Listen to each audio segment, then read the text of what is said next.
Welcome back to the Foreign Desk. I'm Lisa Daftari. It's a pleasure to be back with you after a short winter hiatus. The war in the Middle East rages on. What else is there to talk about, right? Over 100 days since the war began on October 7th, the hostages have not been returned. Missiles continue to fly, and the IDF is still digging its way through Gaza. We hear so many pundits on both sides give their analysis of the situation. But what's missing from the conversation, as I have said on many of my media interviews, is the military expertise, the actual military expertise.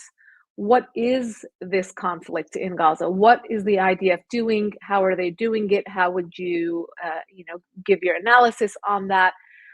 What are the challenges? How long will this take? And all of that.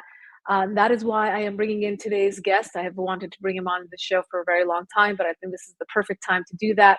With us today, John Spencer, who is the chair of the Urban Warfare Studies at the Modern War Institute at West Point. He is an award-winning scholar, professor, author, a combat veteran, national security and military analyst, internationally recognized expert and advisor on urban warfare, military strategy, tactics, and other related topics. And he's currently the chair of urban warfare at, as I said, the Modern War Institute at West Point, and also co-director of the Urban Warfare Project and host of the Urban Warfare Project podcast, also chair of the warfare studies at the Madison Policy Forum. That is a New York-based think tank and a founding member of the International Working Group on Subterranean Warfare. And I must mention the author of 3 books, Understanding Urban Warfare, Connected Soldiers, Life, Leadership, and Social Connections in Modern Warfare, and the mini manual for Urban Defender. Welcome to the program, John Spencer. Thank you, Lisa. Thanks for that kind introduction. I have to. I mean, all of this amazing work, and I do spend probably a long time on people's bios, especially people like you who obviously deserve all the kudos. Welcome to the program. As I said in our intro, we have so many pundits giving their opinion, often rooted in what they're seeing on the surface, even their emotional opinion. In this case, as we know, this is a very, very much heightened and escalated emotional war as well. We've seen that war trickle into the streets of New York and Chicago, Los Angeles, Toronto, with protests, often violent protests on the streets. I want to start with you, obviously, as a military expert, giving your aerial perspective on everything that's going on from October 8th till today. I mean, give us your quick synopsis of what you think is going on. What are we missing? What do we need to know? And then we'll get into more detail. Yeah, I mean, that's going to be hard to do. I think one of the things that I do, which is unique, like you said, for all the different voices out there, is I provide, not the legal, although I study international humanitarian law, not the legal aspect or the moral aspect or what is right. One of the things that I have because I've been given the liberty to be able to study this very exact type of warfare that happens in densely populated areas. I get to provide the historical context when all these people think that there's something new here, abnormal, not right. I'm able to provide that. So the quick summary is that on October 7th, anywhere from 3,000 to 4,000 Hamas members crossed Israel's border illegally and massacred 1,200 plus Israeli civilians. It took 250 hostages, to include babies, Holocaust survivors, everything. Israel as a nation declared war. So a lot of times people use the word war very loosely, like war on drugs, war in the Middle East. There are actually bounds to it. Israel as a nation declared war. There's 2 types of classification: an internationally armed conflict and a non-internationally armed conflict. Israel went to war for 3 reasons, or for 3 objectives. And they're very clear on that, unlike other battles I've studied where it's not as clear. Number 1, return all the hostages. Number 2, dismantle Hamas's military capability. And number 3, to secure its borders. In order to do that, it mobilized 300,000 reserves, but deployed into Gaza about 100,000 plus 5 divisions of IDF to start to dismantle Hamas's military capabilities. All, by the way, at the same time, Hamas launching rockets at Israel's civilian sites. And has some people view, again, a lot of misconceptions about what's going on in Gaza, and then trying to look at similar case studies across history to say, like, this is unlike anything else. A lot of actually, and what I've been writing about lately are myths about what can and can't happen in war, myths about what has happened in the past, or just Right. really myths about Gaza, like the fact that it's the densest place on the earth, one of the densest places on earth. It's not. The fact that it's like one continuous urban area, it's not. It's like 24 cities, actually. And it is a small area with highly dense populations. But as the IDF has moved forward, the IDF have faced many of the enduring challenges of this type of combat.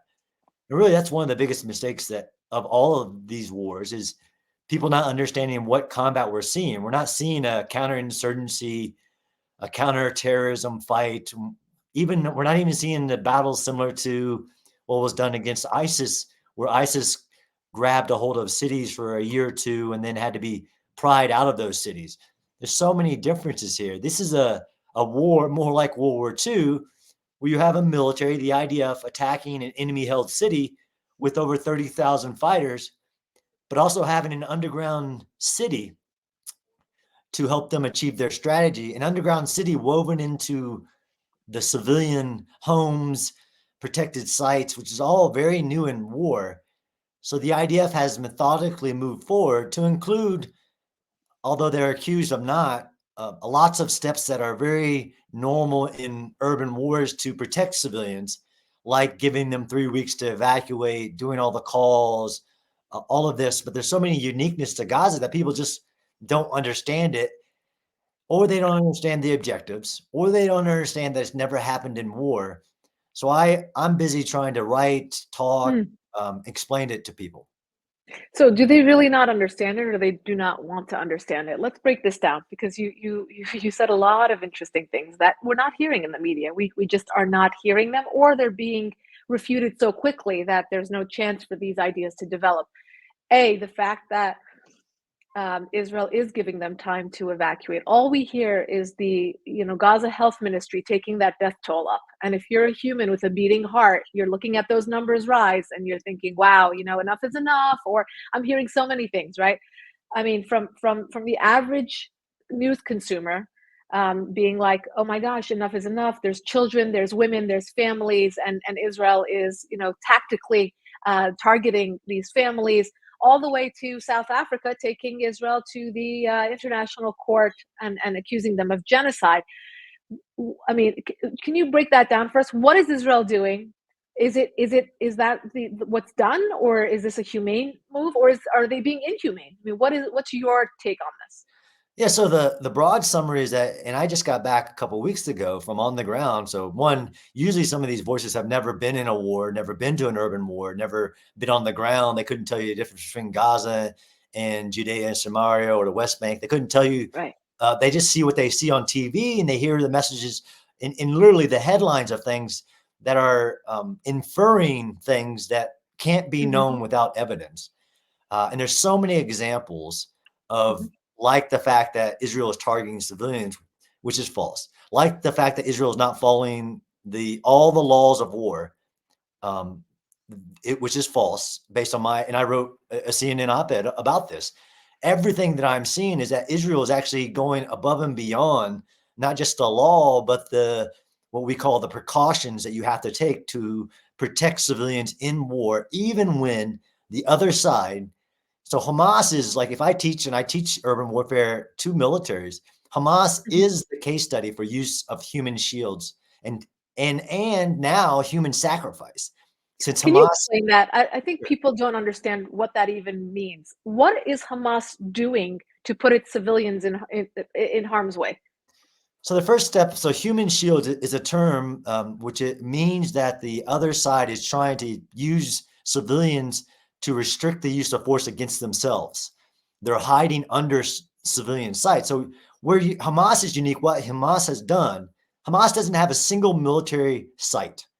So Mhm. usually when you fight a war, and again, this isn't a war on one city. This is a war against Hamas in Gaza, which is 24 cities, which the IDF are currently, basically fighting in about 7 cities. Hamas Right. has built a military infrastructure under the civilians for the purpose of not allowing anybody to strike them. You have to basically hit a civilian building in order to get to a Hamas militant who doesn't wear a uniform, who doesn't have military sites. Its entire composition is a war crime. It has built itself underneath the civilians. It fights within the civilians. It doesn't take any measures because the law says both sides have to take measures to protect civilians. On the IDF side, because this is not new either in urban warfare, if you're going to attack a city, you surround it, you give the civilians a chance to evacuate from it, and then you slowly, discriminately identify what's a military target, what's not, what's a protected site, does it still have its protections? It's really complicated, but people also look at what the result is. So if we want to talk about casualties, we can talk about that.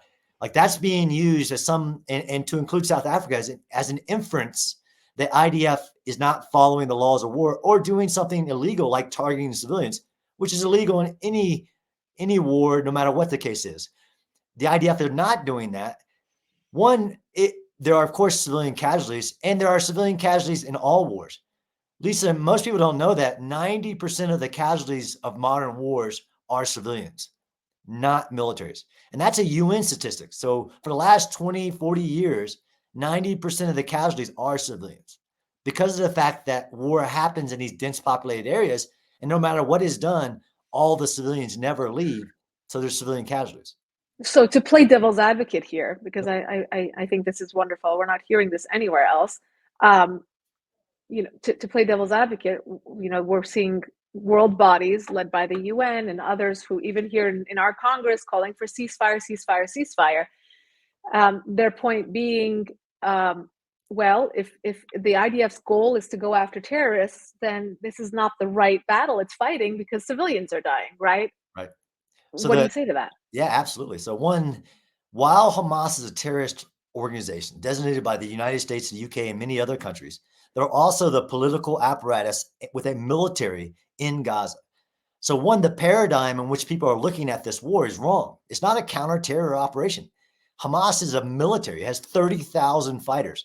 It has 15,000 rockets, if not more, that it's launched against Israel, all war crimes. So you have to change the paradigm of if it's going after terrorists. Hamas is going after terrorists that are Hamas, but the IDF are actually going to trying to save its civilians, its hostages. No military in the modern era, really, I can't find it anywhere, have fought against a military who is holding that level of civilian hostages.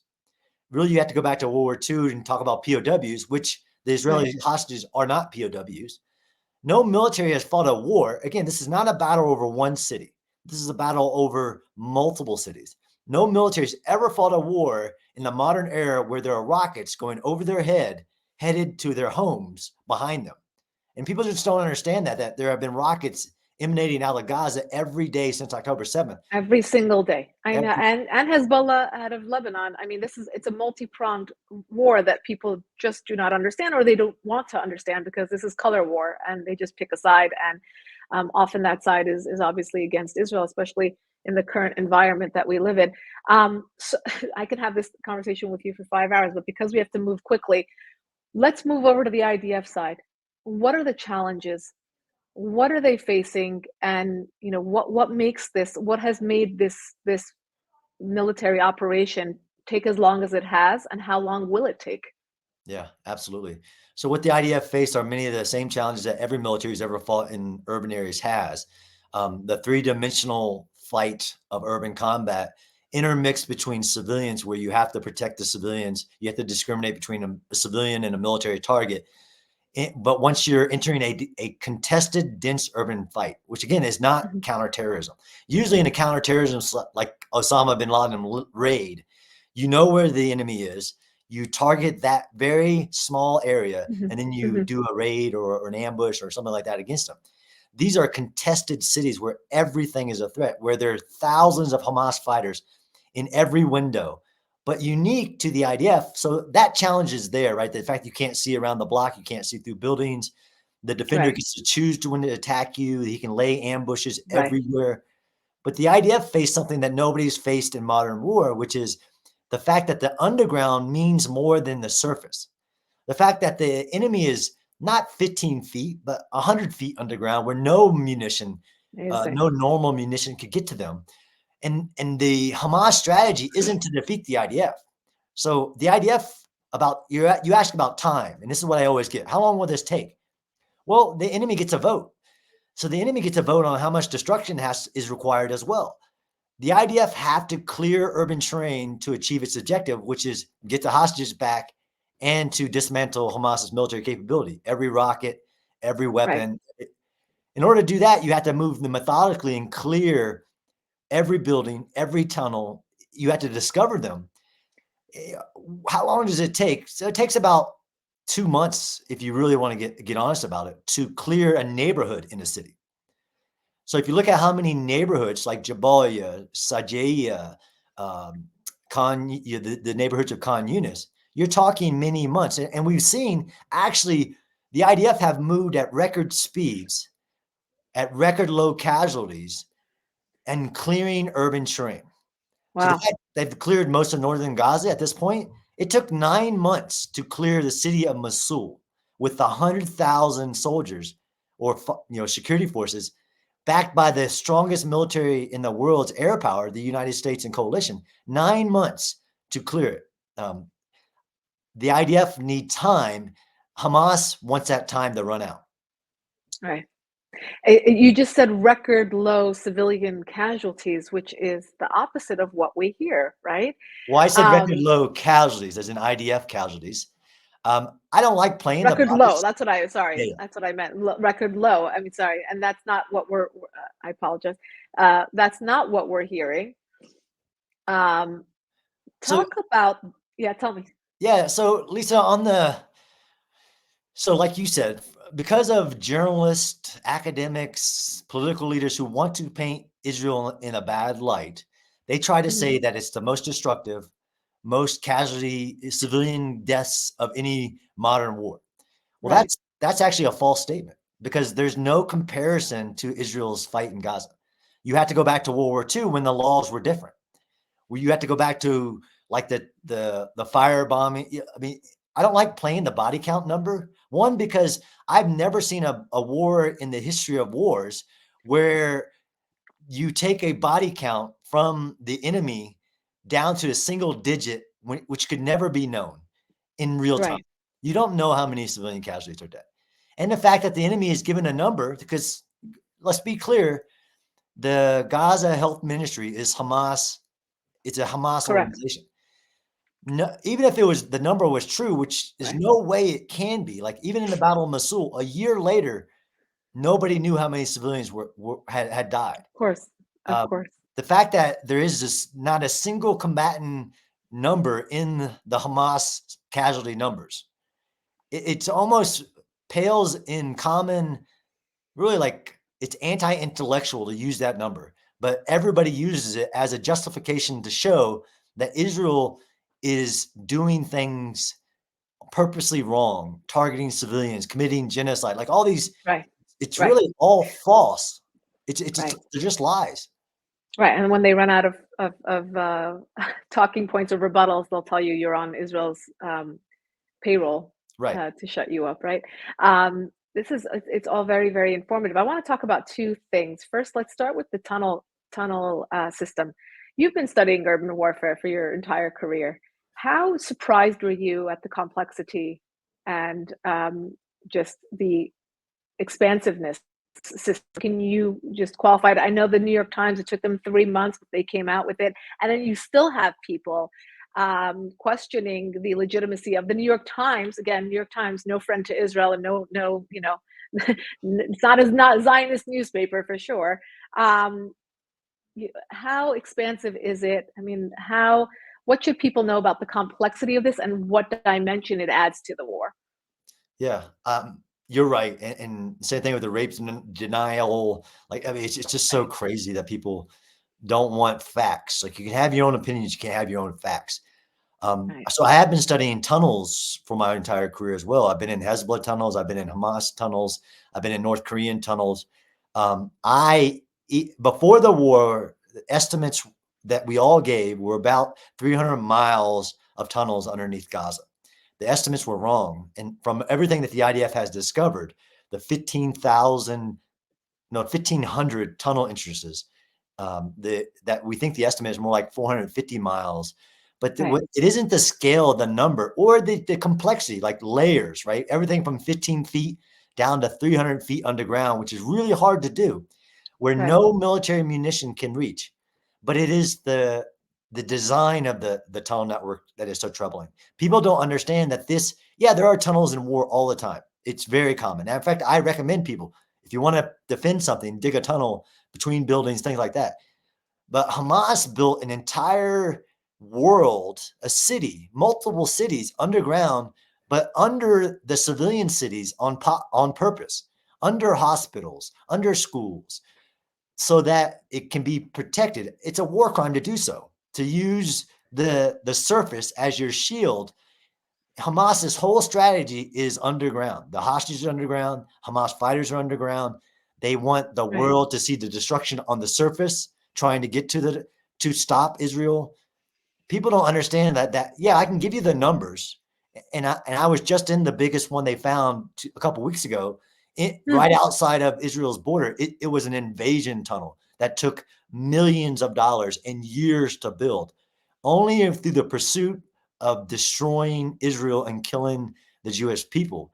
This entire network is historic, as in no military has ever faced it.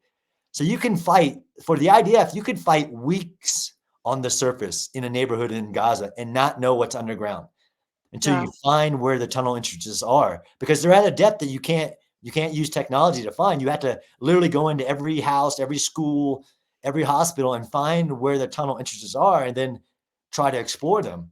Again, when you talk about why is it taking so long, it's because you can literally fight a week-long battle for a single Hmm. block and not know that had nothing to do with the fact that there's an underground city underneath that block.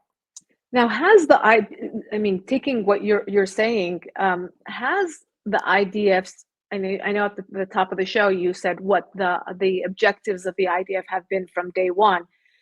Have those objectives or has the strategy shifted because of what they're finding on the ground? I mean, how long will it take to dismantle this entire system? People are comparing it to the New York City subway systems. 450 miles is not a joke. So, I mean, has their strategy or their objectives or priorities shifted? And if so, what are they looking at now? What do they hope to achieve before withdrawing, getting out of Gaza? Yeah, honestly, and like I said, it's unique in one of the uniqueness in a war is the fact that you have such clear objectives.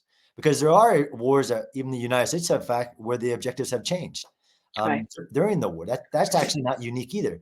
I don't think so. I think yes, I think even the IDF in Israel is surprised by the complexity of the underground they found. I mean, they found Hmm. entire weapons Hmm. manufacturing Hmm. plants, chemical plants Right. underground. They found luxury Right. tunnels, invasion tunnels.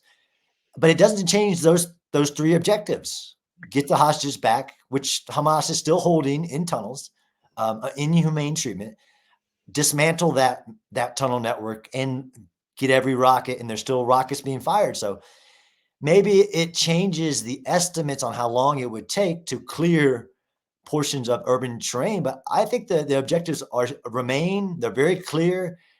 Yes, the last objective, secure the borders, is the most complex because you have to, like the wall didn't work. Right. Right. So you have to Right. establish the Yeah. barrier, all that. Speaking of not working, I wanted to save this for the end, but I think this is a perfect segue. Obviously, security for Israel, national security for Israel, is a 24/7 job. It's not something where you could say it was the weekend or it was a holiday or it was, internal fighting in terms of the left and right in Israel. I haven't really heard a a good reason as to why there was this intelligence miss by, I would say, the world's probably smartest in terms of counterterrorism, military and security apparatus.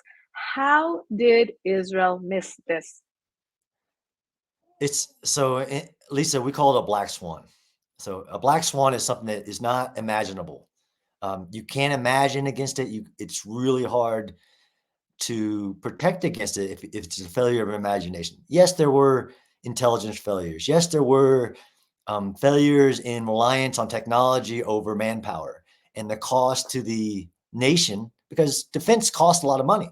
Right. And the cost it's a series of unfortunate events that add up to this. But if there's really one of the mistakes is allowing Hamas to build military capability, and it to include with its state backer, Iran, to build that level of capability, that level of a terror network underground, the rockets, all of that. To me, that's one of the biggest mistakes, and Israel won't do that again. October 7th changed the world, but there will be a post-war commission, I'm sure, to look into every detail to what intelligence was missed and why, what cutbacks were made, and to fix that. But what's Right. important is that in order to secure the borders, there has to be a new security paradigm for Israel's borders, both in the south and in the north. Another question I have for you, and this is probably not a popular question, but I do think it's worth asking. Um, a lot of things you said outlined the standard to which Israel holds itself, regardless of world opinion, right? Regardless of what's going on at the UN, regardless of the condemnation of various, university groups or members of Congress, Israel continues to hold itself to a higher standard. It's not fighting a traditional enemy, as you also said, but it is still being taken to court, and being accused of genocide. And that word genocide is being thrown around, apartheid is being thrown around. And you and I have studied this region for a long time now, but that's not true. If you were advising Israel, would you continue the path that Israel has taken? Or let's start from October 8th. Would you have followed the same strategy? What would you have done differently? And how would you continue, or how would you conduct this war at this point, given the fact that Israel will never win the war of public opinion? It will never, these accusations won't stop, regardless of the standards with which Israel is conducting itself. Yeah. Taking all that into consideration, what would your position be? So one of my positions, because of my expertise, would be to show the world that what Israel is doing is actually different than I would do it.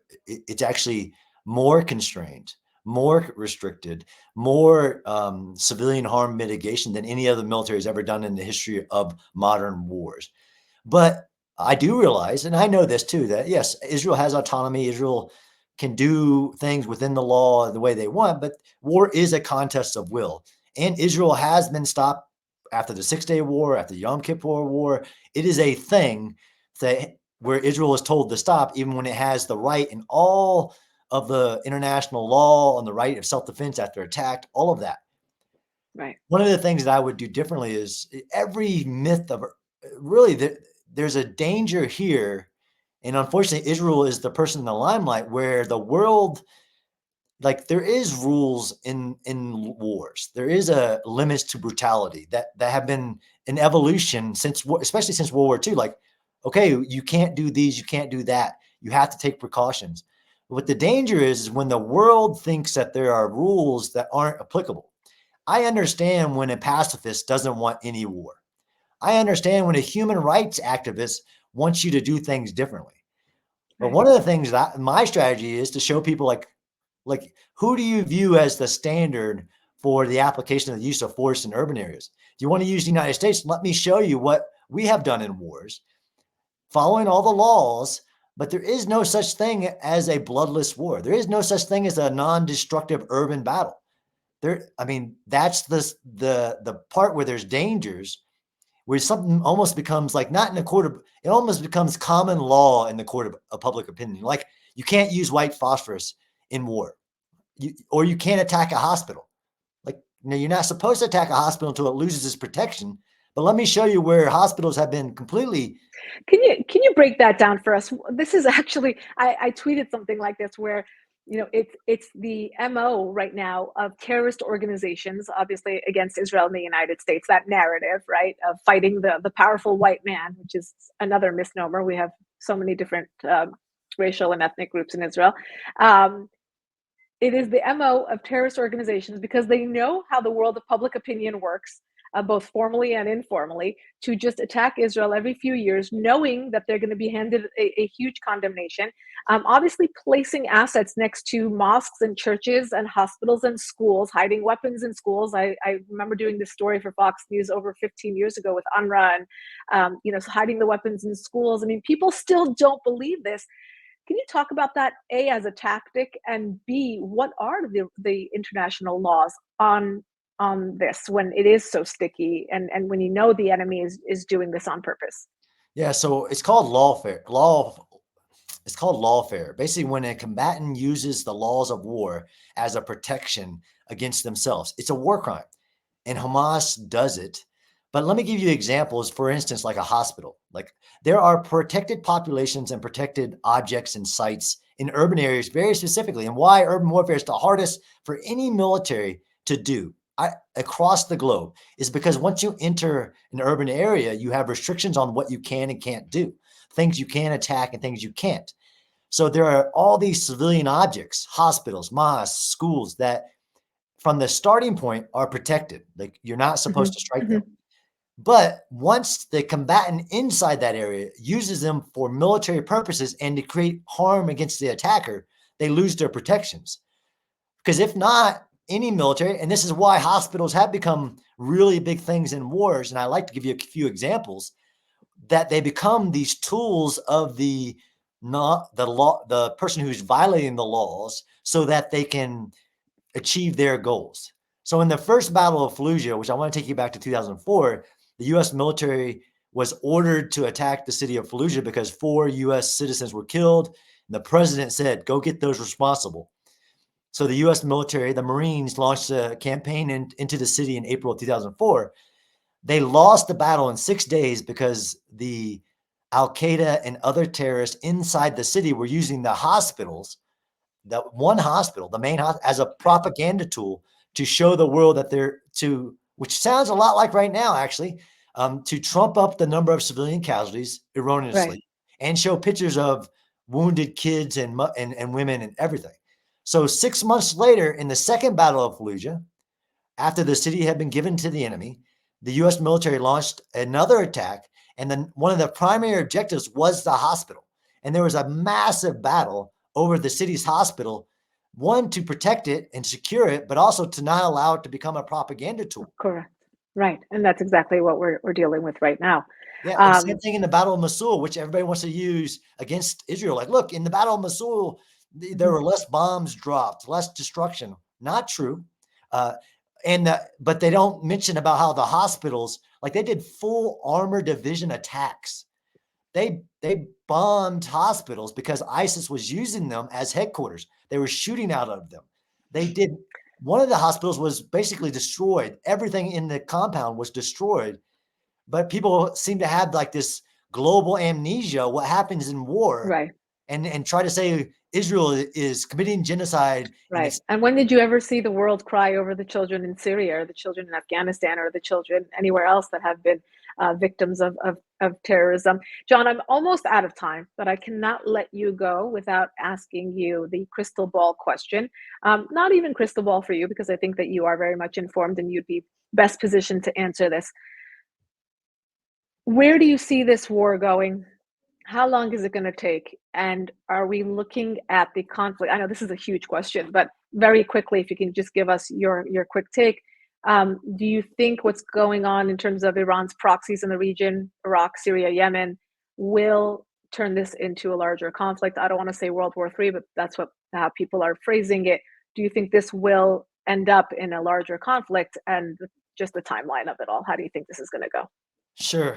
So a starting point is that this war could end tomorrow if Hamas gave back the hostages, surrendered, gave up all their arms, and allowed the Palestinian people to live free without Hamas rule. It could end tomorrow. That's not going to happen. Right. What's going to happen is the IDF need time to clear the urban terrain and find the hostages, dismantle all the rockets. That's going to take, estimate 6 months, to be honest. Mm-hmm. But in the midst of that, they have entered different phases. So there will be an opportunity to allow Palestinian people to move back into places like in northern Gaza under a different security framework. And the IDF have been working on this. Although Gaza is not just an Israel problem. It's an Egypt problem. It's an Arab world problem. There's lots of complexity here. But from a war perspective, you could achieve the objectives, the first two objectives, in a few months, but the enemy gets a vote, right? You can turn a city block into a 1 month battle, depending on what the enemy does and how much it does it. You have to maintain the will to continue the operation. And I believe the IDF have managed that, despite the ICG, South Africa's ridiculous claims, have managed those with its allies, expectations of what it is or is not doing to achieve its objectives. But that incorporates into the time. On the broader perspective, as Iran seems to be fine sacrificing all of its proxies to include Hamas, the Houthis, and in some ways Hezbollah, who's actually told them no thanks. But it's also striking groups now in Pakistan, and it's. Right. I think personally that there is risk of escalation, but within the actual nation states do, there is actually some rationale here to not expand it into a bigger conflict. And I hope that happens. But step one is to eliminate Hamas. And step two is to figure out what it looks like in Gaza, in the region, the day after. But Iran gets a vote. So if it wants to escalate, luckily the United States has stood with Israel, to include with the strong deterrence of don't do it. Don't try to open another front. At this moment. But like you said, which I want to end with, is that everything that Hezbollah has done since October 7th, any other time of history would warrant a full-scale war by Israel in self-defense. Right. And like you said, it's the mullah's world. We just live in it. It's their call. It's their call. It's really the ball is in their court. Unfortunately, that's how they have set it up, and that's how the West has allowed them and empowered them and emboldened them. So here we are. John, everyone should hear from you. These are our perspectives that we don't hear about the war in terms of its military detail. And thank you so much for being here with us. You absolutely must come back. We must continue the conversation. This was not enough time. Thank you so much. I will link your books to the episode. And I encourage everyone to follow you on social media. You have some wonderful threads about the tunnels in Gaza and many other things that you're following right now. Very, very important voice right now. Thank you again, John Spencer, for being with us. And for the rest of you who would like to subscribe to our podcast, go to youtube.com. You could also find it anywhere else you get your podcast. And to subscribe to our daily top 10 email, go to foreigndesknews.com. See you all next time.